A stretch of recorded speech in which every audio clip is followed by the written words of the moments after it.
I want to speak today about residual accommodation because we don't speak a lot about that more than sphericity.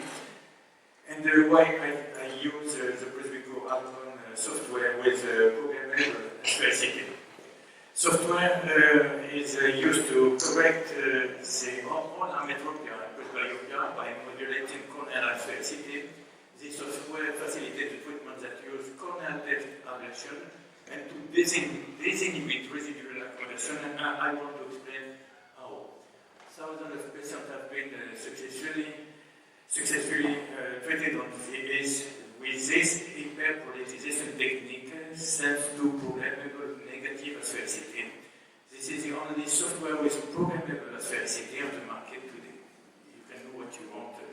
And because of this programmable sphericity, it allows the relativization of residual accommodation, and it's a bilateral treatment without micromonovision.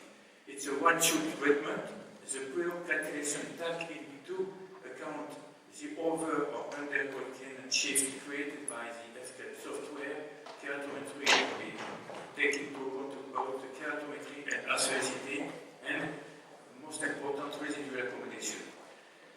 But the problem is you have no commercial support when it's a single treatment because you have no single-use treatment card, and Altron doesn't support us very much.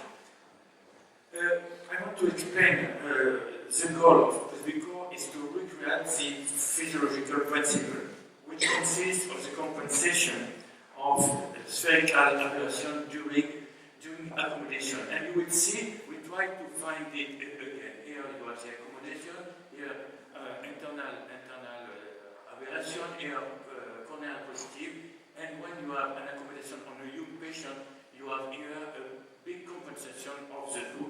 You know that already. Presbyopia, you know that the cornea becomes flatter with age, and cornea spherical aberration become more positive with retinal blur. You see the retinal blur in the vision inhibiting the parasympathetic reflex. If you make a prolapsed cornea, you can give a better image here, better PSF, and if you give that, you will see that it changes completely. Because if you give another image, you have a good image here, and the brain can, with the parasympathetic effect, move the whistling light. Because I think vision cannot be reduced only to an optical system. The brain will use the liberated accommodation capacity, which once again a compensation of aberration using the same physiological principle as the young people you said at the beginning. So you can operate young hemetropic presbyopic people with a good accommodation, and we have not to wait 60 or 55 or because I have a lot of patients who are very young. If you don't use a very big sphericity, you don't give a lot of aberration. That changes completely. And I have a patient I have already operated 10 or 15 years ago. How do we think about that? Because when I was operated about 10 years ago, I have only one diopter of accommodation with OCAS, and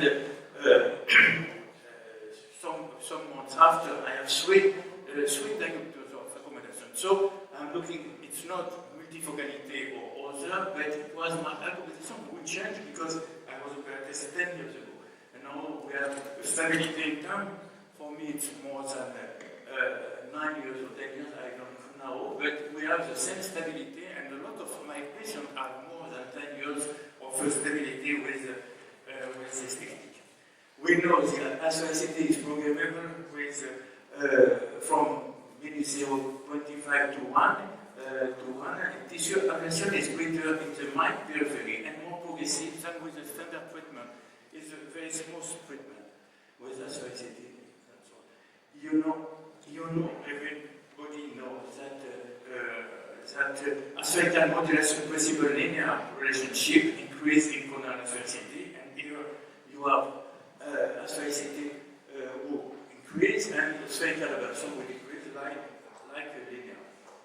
And the field for me, in my mind is insufficient for near vision. You know, the average value of the field as a report by study is 0.30, 0.50, but not more, because if you take too much, it's insufficient for near vision, and you have a lot of aberration. So, PresbyCor is based on residual accommodation. It's a contradiction. Here you have OCAS at first, OCAS 2, and now we use HDR analyzer, and you can see our result. And to know the accommodation after surgery, we use dynamic accommodation evaluation using OCAS, and the people read the chart here. You know, it's a new proof of the new accommodation with time. As my colleague said, we have an optical amplitude range, and you can calculate the difference between near vision and distant vision to know the accommodation. All the speakers speak about meiosis, accommodation, vergence, and all is mixed, and it shows when we opened a lot of emetropy people with stabilized increase in AC2A, and one vision is not well tolerated on emetropy patients, so we use isovision and the same. Here, I want to go a little more quickly, but here you have a good PSF, and the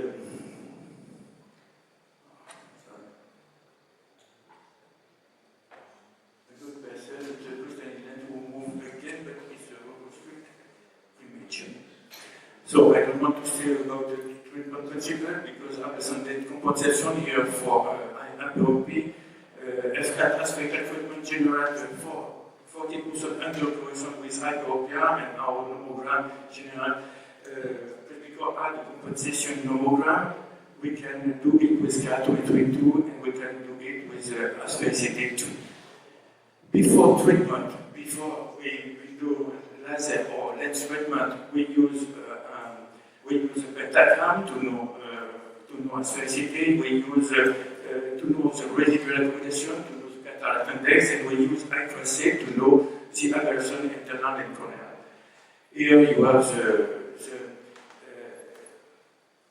the software, and it shows when residual accommodation occurs must be at least 0.75 dioptry, otherwise monovision is indicated, and this software gives you the result. The study conducted on 100 patients with Allegretto. The corneal asphericity shows that we reach at least minus 0.18 for asphericity. We don't want to go up. The visual quality it's good at 12 months. And in our case, the accommodation improved from 0.70 to 2 diopters, as you see here. So it's very important to see the accommodation. And I think one of the most important slides is this one, because we see with I-tracé. Because we see that with I-tracé, here you have the aberration, corneal aberration, here is internal aberration. We touch only corneal aberration, and you see again the change of direction of crystalline lens aberration. It means that the crystalline lens move again and give again a new aberration. It's a new proud that we can get a new accommodation. So the keratometry in this technique doesn't move because you have no myopia in the center as you see multifocality, or you have no that you have a residual accommodation move, and we say only minus 0.35 diopters at 1 year. The result for visual acuity is good in distant vision, in near vision. So to conclude what we do, so I think this individual accommodation is very important. It's why I use this kind of software, and I think the most of software work with that residual accommodation. We don't know very well at this time. It's a one-shot treatment, hyperpolarization without monovision, taking into account asphericity in pre-op keratometry. Our results show a real recovery of physiological accommodation in the eye. Hyperpolarizity must be limited to minus 0.80 and does not give effect distant vision in long term.